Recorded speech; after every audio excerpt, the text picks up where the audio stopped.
Son las 7:30 de la tarde. Estoy en el bar de siempre, el que está a 2 calles de casa. El sitio al que llevo yendo desde que tenía 20 y pico, y donde me conocen por mi nombre. Ese martes había salido antes del trabajo porque no había mucho que hacer, y me dije, me tomo una caña y me despejo antes de subir a casa. Pido una Mao, me siento en la terraza, saco el móvil y me pongo a leer el Marca como si fuera cualquier otro día. Pero justo cuando voy por la mitad de un artículo sobre el Atlético, levanto la vista y la veo. Lucía. Mi mujer. Está cruzando la calle, vestida con ese abrigo beige que siempre dice que solo usa para el trabajo. Camina rápido, con ese paso de mujer que tiene algo que esconder. Pero no va sola. Va con un tío. No es su jefe. No es su primo. No es nadie que haya pasado nunca por casa. Es un tipo alto, joven, con barba arreglada y ropa cara. Y lo peor de todo, van cogidos de la mano. No lo pienso. Me levanto sin acabar la cerveza. No me da tiempo ni a pagar. Camino tras ellos, a unos 10 metros, sin que me vean. Giran la esquina y entran al bar El Encinar, uno de esos sitios de vino caro y tapas elaboradas. El tipo de lugar al que Lucía nunca me quiso acompañar porque decía que era postureo para pijos. Me acerco por un lateral y me asomo por la ventana. Lo que veo me deja paralizado. Lucía le acaricia la cara. Él le dice algo al oído y ella se ríe, como no se ha reído conmigo en años. Luego se besan. Lento. Con confianza. No es un beso de una aventura de una noche. No. Es de esos que se dan cuando llevas un tiempo y ya sabes cómo le gusta al otro.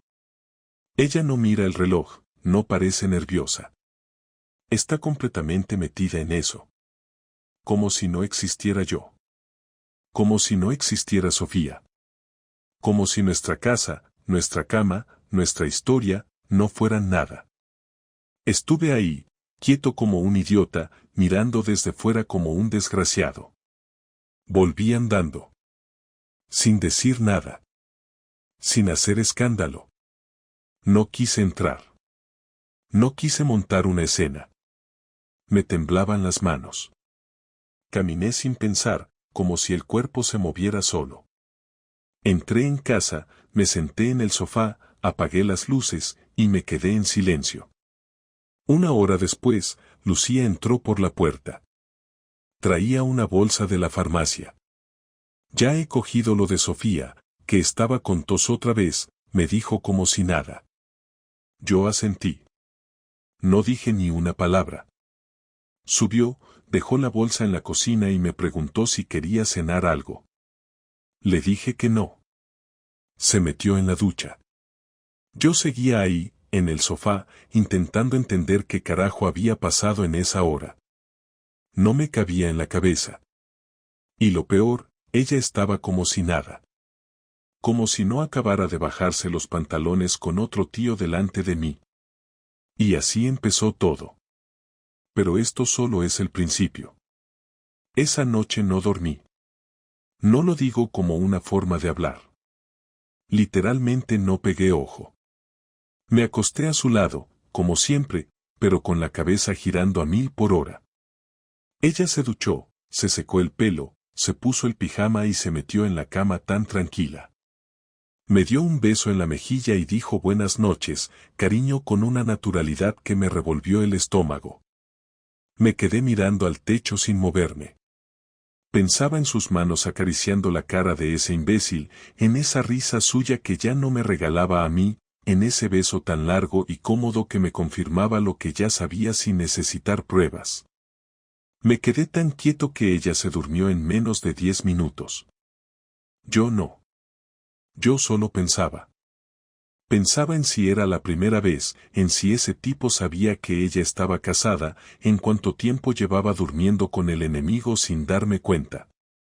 No lloré, no me revolví, no me levanté a caminar ni a fumar ni a beber, solo me quedé allí, paralizado, porque por dentro estaba colapsado y al mismo tiempo sintiendo un dolor que no sabía cómo gestionar.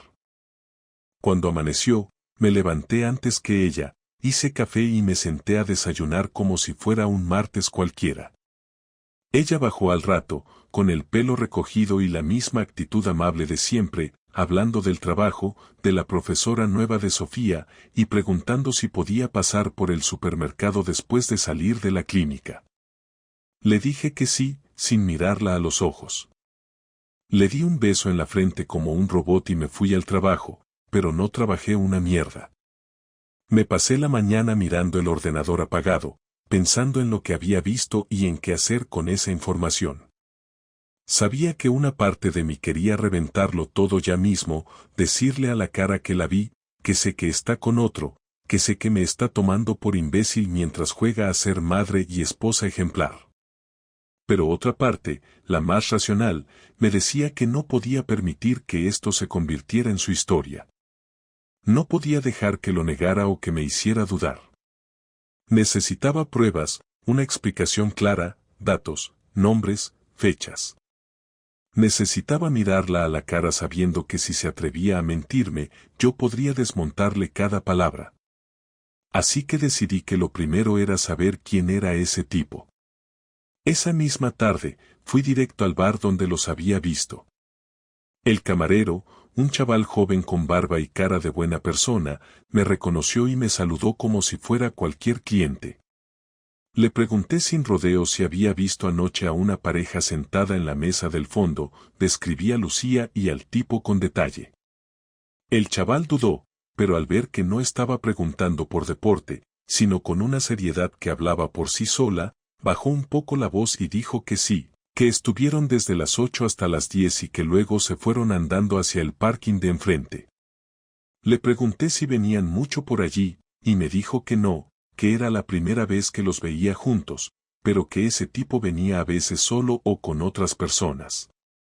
No le saqué mucho más, pero al menos ya sabía que ese lugar no era su sitio habitual. Era un lugar que habían elegido por discreción. Eso me decía algo. Me fui sin más. No quería levantar sospechas. Solo necesitaba seguir el hilo sin estropearlo.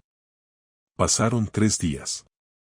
3 días en los que me volví un experto en no explotar.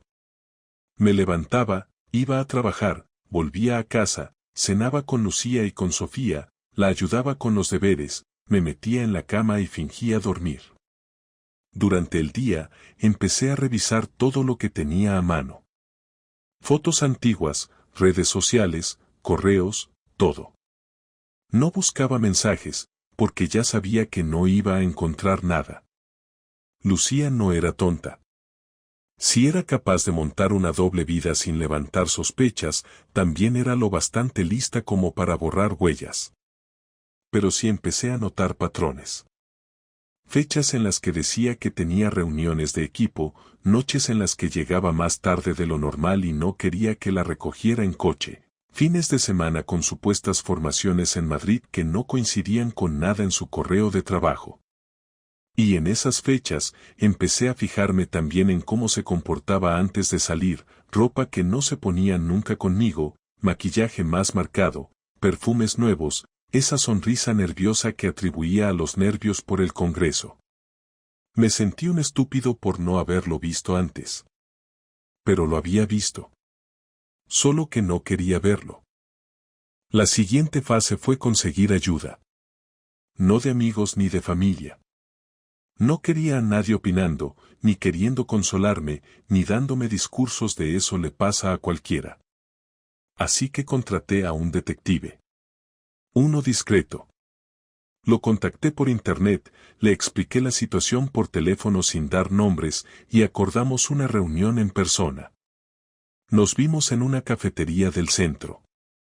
Un hombre de unos 50 y pico, traje barato, mirada seria, sin rodeos.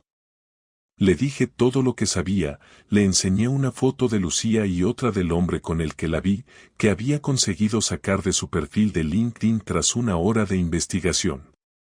Resulta que era fisioterapeuta y trabajaba en una clínica no muy lejos de la nuestra. Le di al detective las direcciones, horarios, rutinas y todo lo que pude. Me pidió una semana. Me dijo que en 7 días me daría un informe completo. Le pagué la mitad por adelantado y me fui. Durante esa semana, no fui el mismo. Me notaba más tenso, más callado, más cínico. Cada vez que Lucía me hablaba, me costaba no soltarle algo hiriente.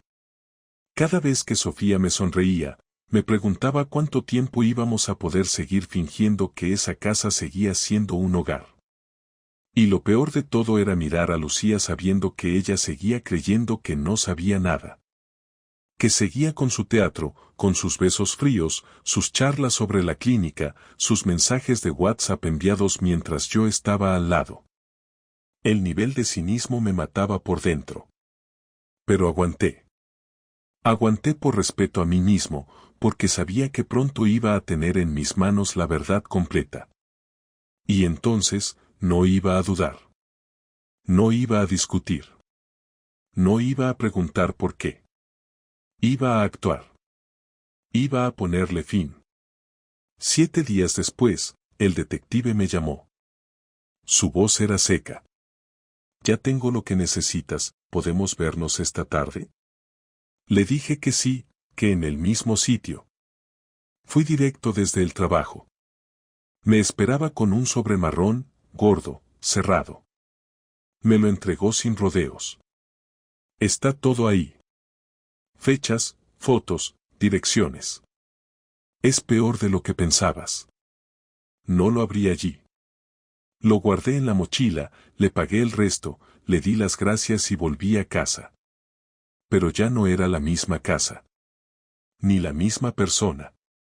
Y a partir de ese momento, mi único objetivo fue preparar el enfrentamiento. Y que doliera. No como venganza, sino como justicia. Abrí el sobre del detective cuando llegué a casa y me encerré en el despacho. No quería arriesgarme a que Lucía entrara de casualidad, así que eché el pestillo y puse la mochila delante de la puerta por si Sofía venía con cualquier excusa.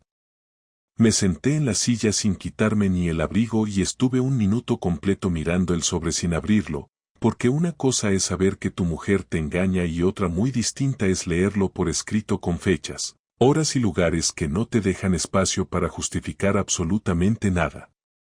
Cuando por fin abrí el sobre, lo primero que cayó sobre la mesa fue una foto impresa. No era una foto erótica ni algo fuera de lugar, era una imagen de Lucía y ese hombre entrando en un hotel de Zaragoza un viernes a las 7:20 de la tarde. La mano de él iba en la cintura de ella y la mano de ella descansaba sobre su espalda como si estuviera entrando con su novio de toda la vida. La expresión de los dos era tranquila, sin tensión y sin ninguna señal de que estuvieran haciendo algo clandestino. Era una foto que transmitía cercanía y costumbre. Me quedé mirando esa imagen durante varios minutos sin moverme hasta que sentí como si el estómago se endureciera de golpe. Empecé a leer el informe. Cada página era peor que la anterior. Fechas concretas, lugares donde habían quedado, días en los que ella supuestamente estaba con compañeras de trabajo y en realidad estaba con ese individuo en una cafetería de la Avenida Goya, tardes en las que decía que tenía reuniones de equipo y que el detective documentó como actividad, encuentro con el sujeto, duración aproximada 2 horas, conversación cercana, salida conjunta hacia parking. Había incluso un par de fotos dentro del coche, hechas desde lejos, en las que se veía que estaban demasiado pegados para que fuera solo una charla. No quise pensar en lo que habían hecho dentro del vehículo, porque no quería convertirme en una persona obsesionada con detalles que no podía cambiar. Lo importante era que tenía suficiente. Sabía dónde, cuándo y con quién. Ya no era una sospecha ni una imagen aislada como la del bar, ahora era una repetición de comportamientos que demostraban que no era un error puntual, sino una relación mantenida en el tiempo. Esa noche Lucía se comportó como si todo fuera normal. Hizo la cena, preguntó si me apetecía tortilla o pasta, habló con su madre por teléfono, se duchó mientras cantaba, Revisó la mochila de Sofía para el día siguiente y se puso a ver una serie en el salón como quien no tiene nada pendiente en la vida. Yo no dije nada. Me limité a observar, a fijarme en cada gesto, porque ahora que sabía la verdad veía las cosas con claridad distinta. Su forma de tocarse el pelo cada vez que revisaba su móvil, la manera en la que respondía un mensaje y sonreía sola, la forma en que evitaba mirarme demasiado tiempo a los ojos cuando le hacía una pregunta directa. Yo hablaba lo justo, porque no quería adelantar el enfrentamiento hasta tener absolutamente todo listo, y eso incluía tener claro qué iba a decir, cómo lo iba a decir y qué haría después de soltarlo todo. Sabía que sería una conversación definitiva, una que cambiaría nuestro hogar, nuestra rutina y la vida de Sofía, y necesitaba entrar en ella con la cabeza fría aunque por dentro tuviera un incendio. Los 2 días siguientes los utilicé para prepararme. Organizar mentalmente la línea de tiempo, repasar las horas en las que ella salía de casa y en las que volvía, tomar nota de las veces que me mintió usando excusas ridículas que yo acepté sin pensar, revisar mi cuenta bancaria para asegurarme de que podía manejar la situación económica si las cosas se volvían duras. Incluso hablé con un abogado laboral que conocía para hacerle un par de preguntas informales sobre qué opciones legales existen cuando hay un menor de por medio y se desea separación. No le dije que era para mí, pero ya tenía un mapa claro de lo que podría venir. La idea no era tomar decisiones inmediatas, sino saber hacia dónde podía moverme una vez que la verdad explotara en la mesa del comedor. El momento del enfrentamiento llegó antes de lo que pensaba. No porque yo lo planease ese día exacto, sino porque la tensión acumulada ya era imposible de manejar. Era un sábado por la tarde. Sofía había ido a casa de una amiga y teníamos un par de horas solos. Lucía estaba en la cocina preparando un café, hablaba de que la jefa de la clínica quería cambiar los turnos y de lo cansada que estaba de tanta reorganización. Yo la escuchaba sin interrumpir, sentado en la mesa con el informe dentro de la mochila a mis pies. En un momento hizo una pausa para mirar su móvil y sonrió. Ese gesto fue lo que me encendió. No fue una chispa, fue un empujón final que me sacó del silencio. Le dije su nombre con un tono que no uso nunca, un tono que hizo que levantara la cabeza y me mirara con una mezcla de curiosidad y alerta. Lucía, tenemos que hablar ya mismo. Ella dejó el móvil sobre la encimera y dijo que estaba bien, que qué pasaba, que si era algo del trabajo o de mis padres. Le pedí que se sentara. Ella lo hizo sin dejar de mirarme, como si supiera que no era una conversación cualquiera.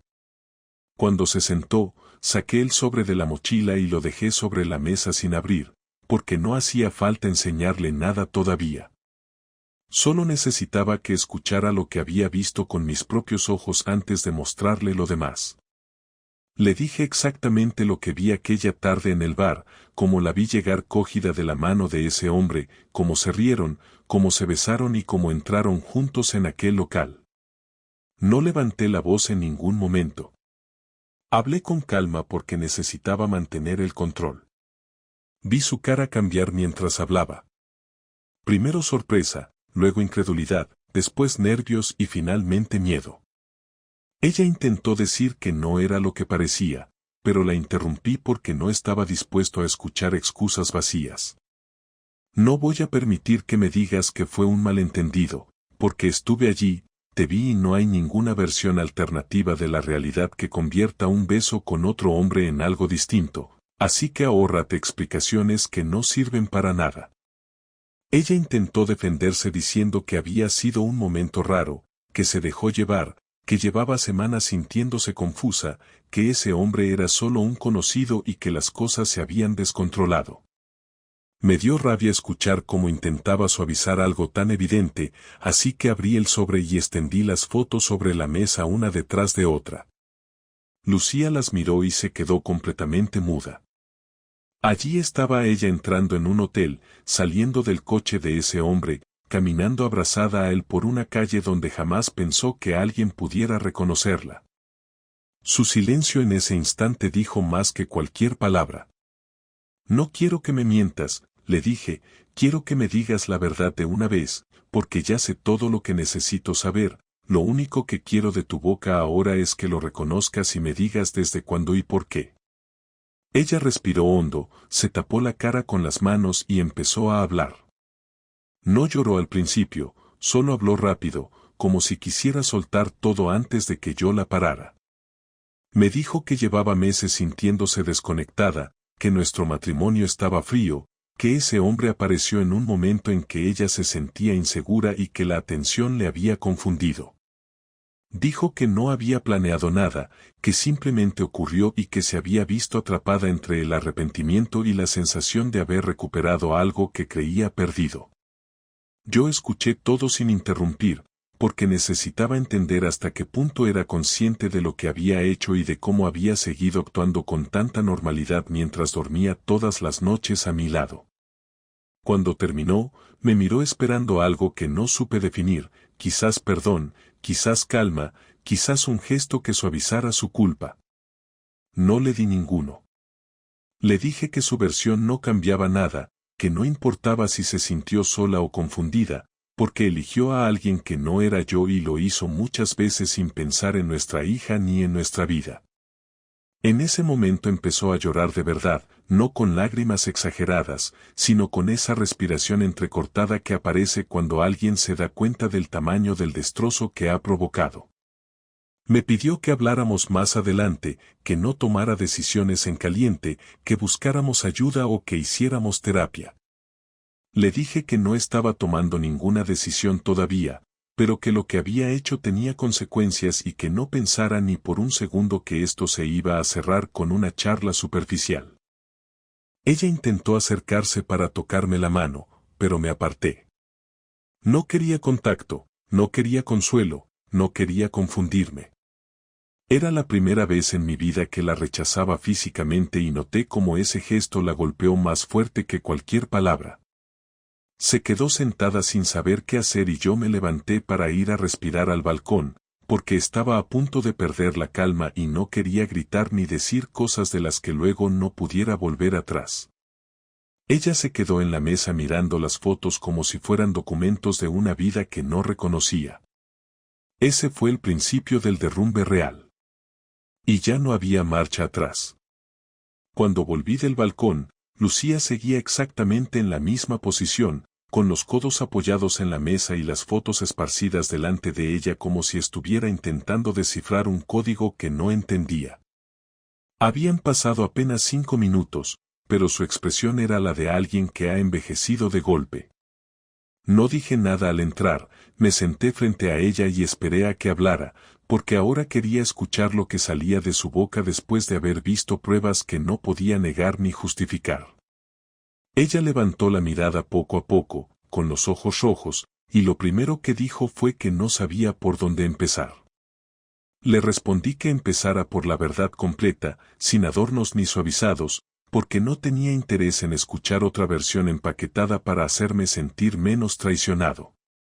Ella respiró hondo, tragó saliva, y empezó a contar la historia desde el principio, una historia que no quería escuchar, pero que necesitaba conocer para entender hasta qué punto había estado viviendo con una desconocida.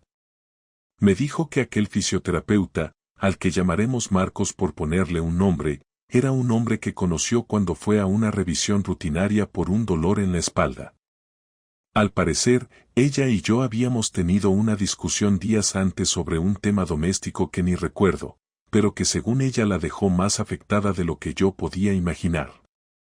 Dijo que en esa consulta, Marcos fue especialmente amable, que le preguntó por su día, que la escuchó, y que sintió una atención que en casa, según ella, no estaba recibiendo desde hacía tiempo. Cuando lo dijo, me salió una frase sin pensar, una frase muy simple, que escuchar no es excusa para destruir una familia. Ella asintió, pero siguió explicando su versión, asegurando que durante semanas solo fue una especie de amistad extraña que empezó a crecer porque él insistía en que se vieran fuera para tomar algo y ella aceptó por curiosidad, no porque buscara nada. Esa parte me molestó especialmente, porque me costaba creer que alguien cae en una infidelidad por pura curiosidad, pero no la interrumpí, quería que acabara su relato. Me contó que la primera vez que se besaron fue una tarde en la que él la acompañó al coche después de un café. Dijo que no lo tenía planeado, que simplemente ocurrió. Yo le pregunté por qué, si no quería que pasara, volvió a verlo después. Ella dijo que estaba confundida, que se sentía viva, que tenía la sensación de recuperar algo que había perdido. Le pregunté si se refería a mí o a ella misma, y se quedó callada varios segundos antes de admitir que era a ella misma. Esa respuesta me dolió más de lo que esperaba, porque de golpe entendí que había construido una relación paralela para reafirmarse, no porque Marcos fuera especial, sino porque le ofrecía una validación que yo jamás imaginé que necesitara buscar fuera. Le pedí que siguiera. Me explicó que con el tiempo la cosa se volvió más física, que empezaron a verse en hoteles para evitar miradas, que ella siempre iba con miedo pero nunca lo suficiente como para detenerse. Contó que tuvo intentos de cortar la relación, pero que él siempre insistía y ella cedía porque se sentía atrapada en una mezcla de deseo, culpa y dependencia emocional. Le pregunté cuántas veces se habían visto en hoteles y tardó demasiado en responder. Cuando finalmente lo hizo, me dijo que no lo recordaba, pero que más de 5. El detective tenía 7 documentadas, así que deduje que ella seguía intentando minimizar el número incluso ahora. Eso me dejó claro que aunque estaba admitiendo lo ocurrido, aún le costaba mirarlo de frente. Le pregunté por nuestra hija, por cómo podía salir de un hotel y luego venir a casa a leerle un cuento como si nada. Ella se echó a llorar otra vez, diciendo que cada vez que lo hacía se sentía la peor persona del mundo, que sabía que estaba rompiendo algo irrecuperable, pero que no sabía cómo parar sin que todo se derrumbara. Le dije que lo que me sorprendía no era que hubiera fallado, sino la capacidad de mantener la doble vida con una frialdad que yo jamás podría haber imaginado en ella, porque mientras yo pasaba los días pensando que la relación estaba simplemente en un momento flojo, ella estaba viviendo otra en paralelo. En un momento, quiso acercarse y tocarme el brazo mientras hablaba, como si el contacto pudiera suavizar algo, pero volvía a apartarme sin levantar la voz, simplemente moviendo la mano lo suficiente para marcar distancia. Ella lo notó al instante. Me pidió que le dijera qué sentía, que si había algo que pudiera hacer para reparar el daño, que estaba dispuesta a todo. Le respondí que mis sentimientos estaban en un estado tan mezclado que me resultaba imposible ordenarlos, que había rabia, tristeza, humillación, incredulidad y una sensación de haber sido reemplazado sin siquiera ser consciente de que había otra competición en marcha. Le dije también que no buscaba reparación en ese momento, que la reparación llega después de la verdad, no antes, y que aún estábamos en la fase de la verdad. Lucía siguió hablando. Me dijo que la relación con Marcos había terminado hacía 2 semanas, que él quería algo serio y que eso la llevó a poner distancia. Cuando dijo eso, no pude evitar reír sin risa, un gesto seco, porque sabía perfectamente que no había terminado nada, el detective tenía fotos de hacía 4 días. Cuando se lo dije, vi cómo su rostro se derrumbaba otra vez. Admitió entonces que efectivamente no había terminado, que estaba intentando dejarlo, pero que él insistía y ella no sabía cómo cortar la dinámica sin generar un conflicto. Yo le respondí que era absurdo hablar de conflicto externo cuando el conflicto real lo había creado ella dentro de nuestra propia casa. Entramos en una conversación más directa, más cruda. Le dije que me había quitado el derecho a confiar y que ahora tocaba tomar decisiones. Ella dijo que no quería separarse, que quería arreglarlo, que todavía me amaba. Le pregunté cómo se puede amar a alguien mientras se besa a otro en un bar, mientras se entra a un hotel, mientras se ocultan mensajes y mientras se finge normalidad. No me respondió con palabras, porque no tenía respuesta. Solo dijo mi nombre varias veces, como si solo mencionarlo pudiera detener el golpe. Estuvimos así más de 1 hora, ella explicando y yo desmontando cada argumento con los hechos del informe. No lo hacía para humillarla, sino para dejar claro que la conversación no iba a moverse desde sensaciones, sino desde realidades verificadas. Ella terminó aceptando que había mantenido la relación durante meses, que había mentido cada vez que dijo que tenía reuniones, que había usado a compañeras de la clínica como coartadas sin que ellas lo supieran, que había borrado mensajes y que había planeado encuentros incluso en días que parecían normales. Lo reconoció todo, aunque fuese tarde. Cuando ya no quedaba nada más que decir, respiré hondo y le dije que necesitaba distancia. No dije separación inmediata, pero sí le dejé claro que no podía seguir viviendo como si no hubiera pasado nada. Lucía entró en pánico al escuchar esa palabra, porque entendió que la conversación no era una simple discusión fuerte, sino una fractura real. Me pidió que esperara, que habláramos con un terapeuta, que hiciéramos un esfuerzo juntos. Le dije que en ese momento no podía comprometerme a nada, que el daño estaba demasiado fresco y que necesitaba espacio para pensar sin su presencia constante recordándome el engaño. Lucía rompió a llorar de forma descontrolada. No intenté consolarla. No por crueldad, sino porque no podía ofrecerle una cercanía que ahora mismo sería falsa. En lugar de eso, me puse de pie y le dije que por esa noche se quedara en casa, pero que a partir del día siguiente hablaríamos de reorganizar el horario, porque yo necesitaba aire y claridad. Ella intentó insistir, pero levanté la mano para pedir silencio. Le dije que no iba a hablar más esa noche. Volví a encerrarme en el despacho, cerré la puerta con llave y escuché cómo lloraba en la cocina. Me senté en la silla y, por primera vez desde el inicio de todo esto, empecé a preguntarme no solo qué había perdido yo, sino que estaba dispuesto a perder a partir de ahora. Fue la noche más larga desde que era adulto. Y también la más decisiva. A la mañana siguiente me levanté antes que nadie, no porque tuviera algo urgente que hacer, sino porque no podía seguir tumbado en la cama sabiendo que en la habitación de al lado dormía alguien que había destruido mi confianza sin temblarle el pulso. Me duché, me vestí sin hacer ruido y salí a caminar por el barrio. Necesitaba moverme para ordenar las ideas. Las calles estaban tranquilas, apenas algún vecino paseando al perro o abriendo la panadería, y yo caminaba sin rumbo con la cabeza llena de preguntas que no me dejaban en paz.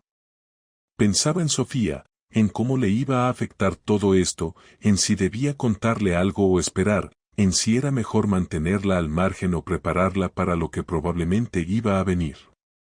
También pensaba en cómo llegamos hasta este punto, en qué momento dejamos de hablarnos con sinceridad, en cuántas señales ignoré por comodidad o por miedo a enfrentar lo que no quería ver. Estuve casi una hora caminando sin parar, y cuando volví, la casa estaba en silencio, lo cual era una señal clara de que Lucía había preferido no salir del dormitorio. No sabía si había dormido o no, pero poco me importaba. Me preparé un café, lo tomé en la cocina y empecé a hacer una lista de las cosas que tenía que ordenar si la situación terminaba en una separación definitiva.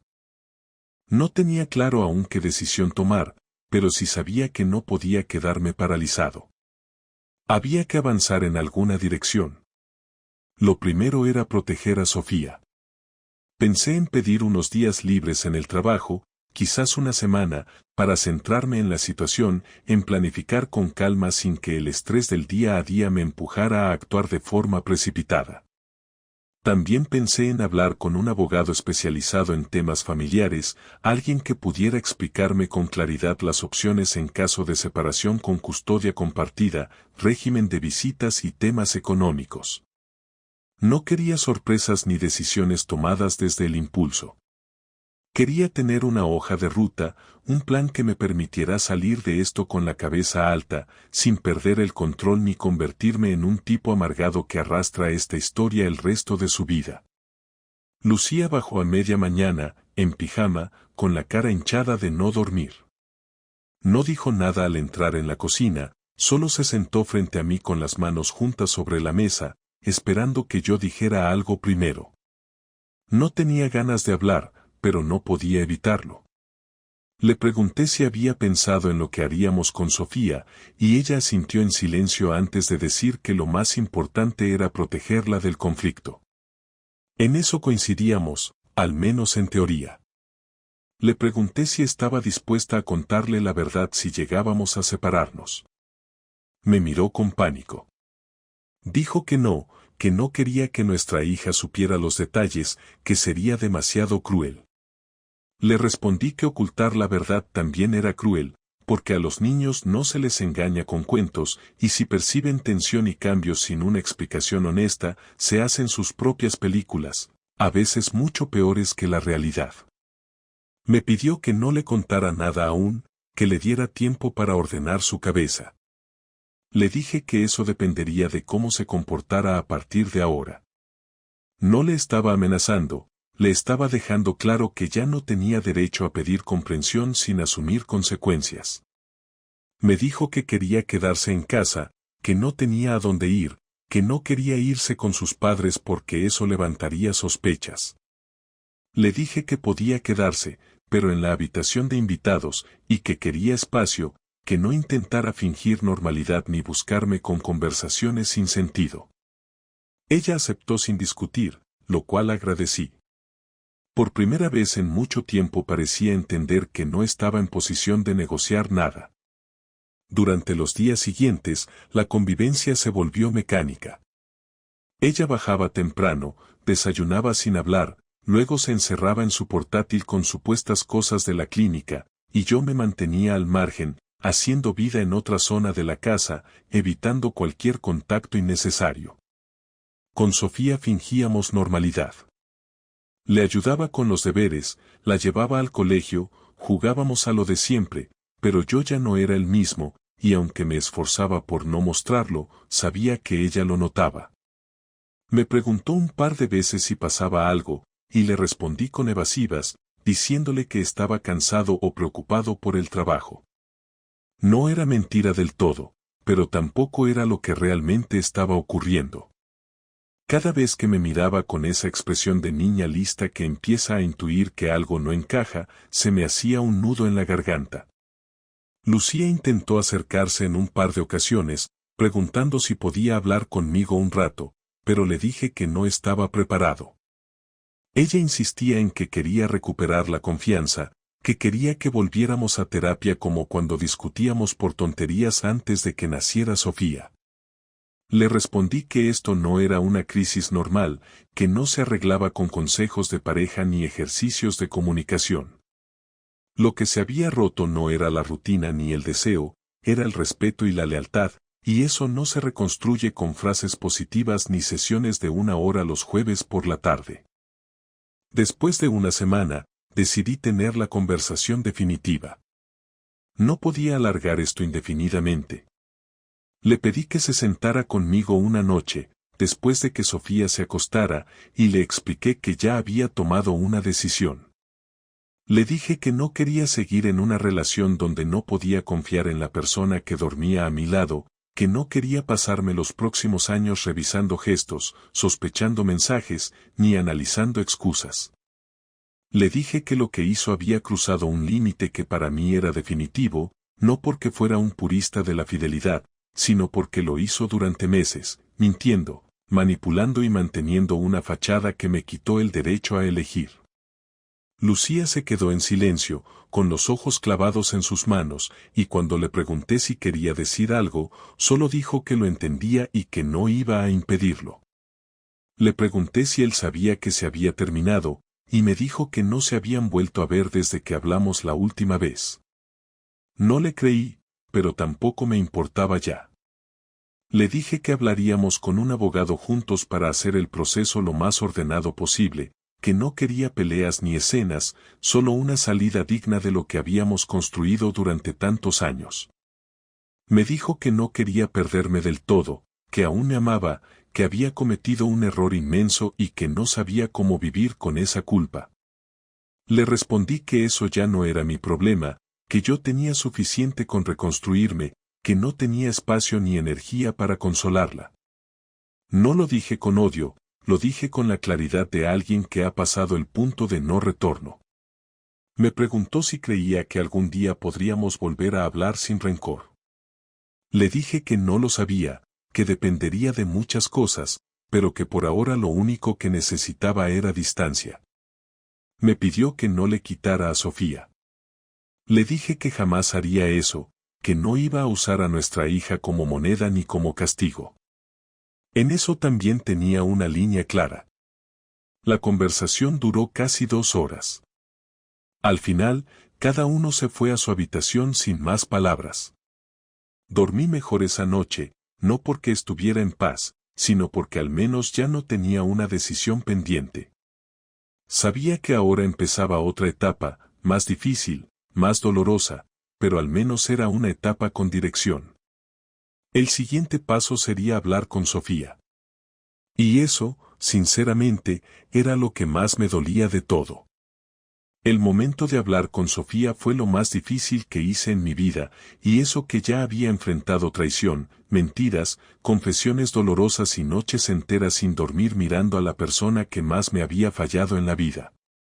Pero ninguna de esas situaciones me preparó para sentarme frente a mi hija de 7 años y explicarle que sus padres no iban a seguir viviendo juntos como hasta ahora, que todo lo que ella entendía como normal estaba a punto de cambiar para siempre. Decidimos hacerlo juntos porque a pesar de todo, Lucía y yo sabíamos que teníamos que manejar ese momento con cuidado, sin peleas, sin acusaciones, sin detalles innecesarios que la confundieran o la dañaran. No era el momento de exponer la verdad completa, no a esa edad, no con su inocencia todavía intacta.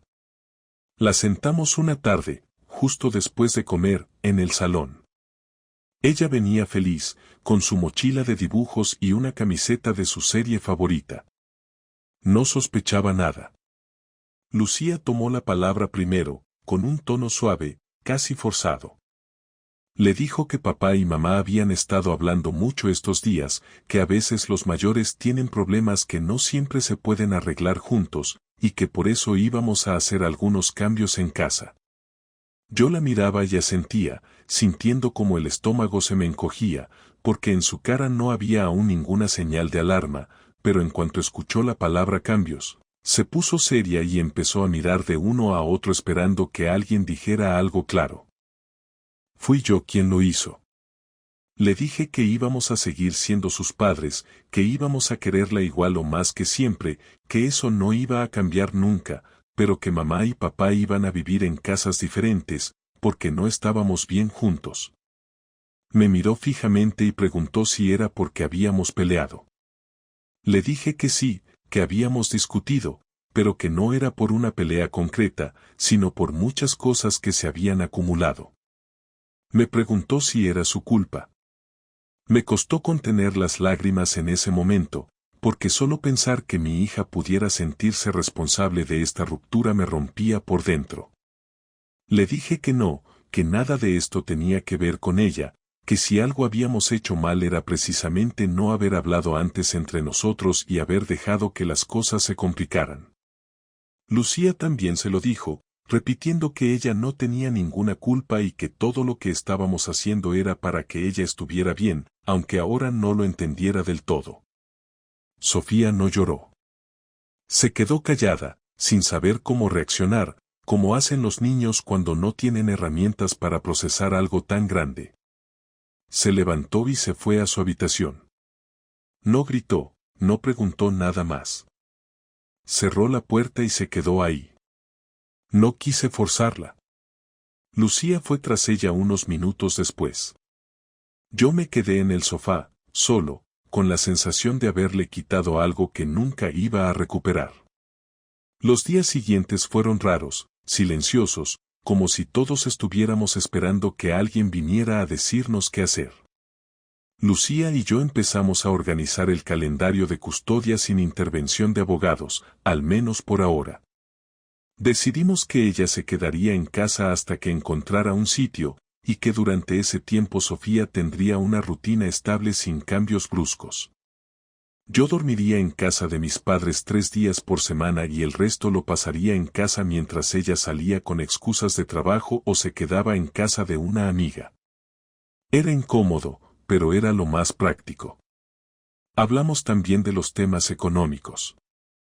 Ella se ofreció a dejar el coche, a pagar parte del alquiler hasta que yo pudiera asumirlo solo y a mantener la cuenta conjunta para los gastos de Sofía. No quería pelear por dinero, y yo tampoco. Ninguno de los dos estaba en condiciones de abrir más frentes. Acordamos todo eso con un nivel de madurez que me sorprendió, pero que también me dolió, porque si habíamos sido capaces de hablar así ahora, ¿por qué no lo hicimos antes? Empecé a salir más de casa. Me refugié en amigos, en caminatas largas, en cafés donde nadie me conocía.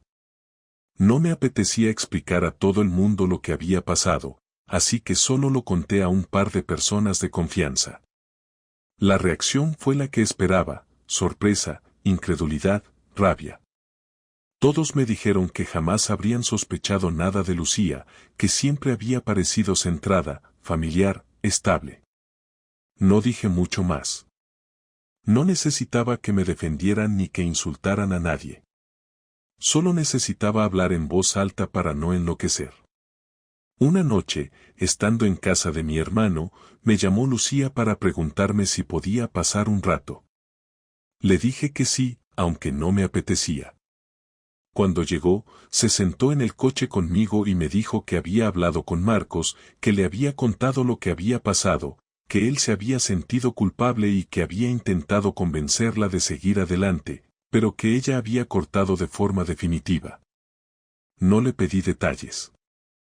Me daba igual. Le pregunté por qué me lo decía ahora, y me respondió que quería que supiera que lo había hecho no por presión, sino porque se había dado cuenta de que lo que había construido conmigo era más importante que lo que perdió. Le pregunté si esperaba que eso me hiciera cambiar de opinión. Me dijo que no esperaba nada, solo que necesitaba decírmelo.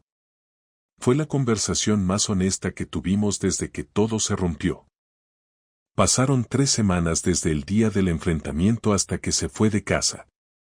Consiguió un piso pequeño, cerca del colegio de Sofía, para que la rutina de nuestra hija no cambiara demasiado.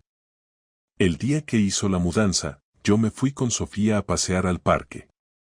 No quería verla recoger sus cosas, no quería cruzar miradas ni escuchar frases tristes. Cuando volvimos, ya no estaba.